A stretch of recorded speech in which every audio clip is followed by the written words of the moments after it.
পানির অপর নাম জীবন, এটি আমরা সকলেই জানি। একজন সুস্থ ব্যক্তির প্রতিদিন দৈনিক কতটুকু পানি গ্রহণ করা উচিত তা নির্ভর করে তার বয়স, উচ্চতা, ওজন, তার জেন্ডার, ফিজিক্যাল অ্যাক্টিভিটি এবং তার এনভায়রনমেন্টের উপরে।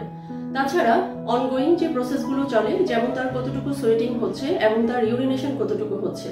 ইউরিনের কালার দেখেও কিন্তু আমরা পানির ডিমান্ডটা বুঝতে পারি। যেমন কারো ইউরিনের কালার যদি হোয়াইট কিংবা হালকা হলদেটে হয়, তাহলে কিন্তু তার পানির পরিমাণ গ্রহণ ঠিক আমরা ধরে নিই। কিন্তু একজন ব্যক্তির যদি ইউরিন কালার রেডিশ কিংবা গাঢ় হলুদ রঙের হয়ে থাকে, সেক্ষেত্রে কিন্তু তার পানির ডিমান্ডটা আরো বেশি হবে।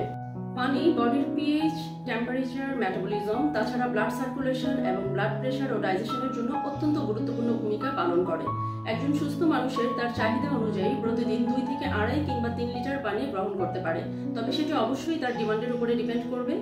আমরা যদি ডিহাইড্রেট থাকি, তাহলে কিন্তু আমাদের শরীরে কনস্টিপেশন, ইউরিনারি ট্র্যাক্ট ইনফেকশন এবং কিডনির উপরে বিশাল একটা প্রেশার পড়ে। কারণ কিডনিতে যে টক্সিনগুলো থাকে, সেগুলো কিন্তু পর্যাপ্ত পানির অভাবে আমাদের শরীর থেকে বের হতে পারে না, পরবর্তীতে যা কিডনি স্টোনে রূপান্তরিত হয়। তাছাড়া আমরা যদি ওভার হাইড্রেশনে থাকি, পানির পরিমাণটা আমরা বেশি নেই চাহিদার তুলনায়, সেই ক্ষেত্রেও কিন্তু আমাদের হাইপোন্যাট্রিমিয়া হতে পারে। তাতে আমাদের বডিতে সোডিয়ামের লেভেল কমে যেয়ে মাথা ঘোরা, দুর্বলতা এবং বিভিন্ন ধরনের শারীরিক সমস্যা দেখা দিতে পারে। তাই আমাদের প্রতিদিন চেষ্টা করতে হবে পানির পরিমাণ যেন সঠিক থাকে।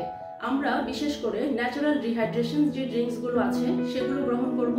বাহিরের কোমল সোডা পানীয়গুলো আমাদের শরীরে যেহেতু ক্ষতি করে, সেগুলো আমরা দূরে রাখবো।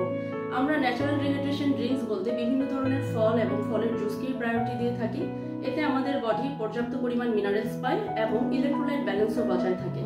তাই চেষ্টা করব আমাদের দেশীয় যে সকল ফল এবং সবজিগুলো আছে, যেগুলো পানি বহুল, যেমন তরমুজ, কমলা, লেবু, মালটা হতে পারে, তাছাড়া লাউ, পেঁপে, ঝিঙ্গা, ধুন্দুল, কহি, জালি কুমড়া, চাল কুমড়া, এই ধরনের পানিবহুল সবজিগুলো প্রতিনিয়ত আমাদের খাদ্য তালিকায় রাখবো।